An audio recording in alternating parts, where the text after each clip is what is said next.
how to reorder previous meals on Grubhub. Hey everyone, welcome back to the channel.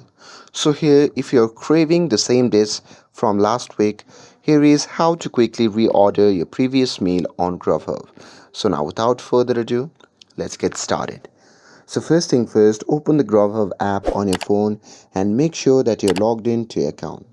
And now here, once you are inside the Grubhub, you can simply tap on the Orders tab, which can be seen in the bottom right side of the screen.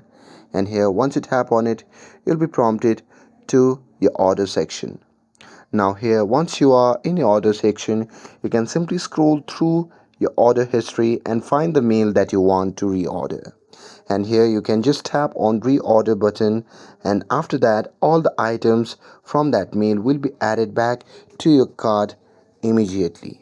And here, once you have added them to your cart, you can simply tap on proceed to checkout, and after that you can simply make your payments. And once you are done with that,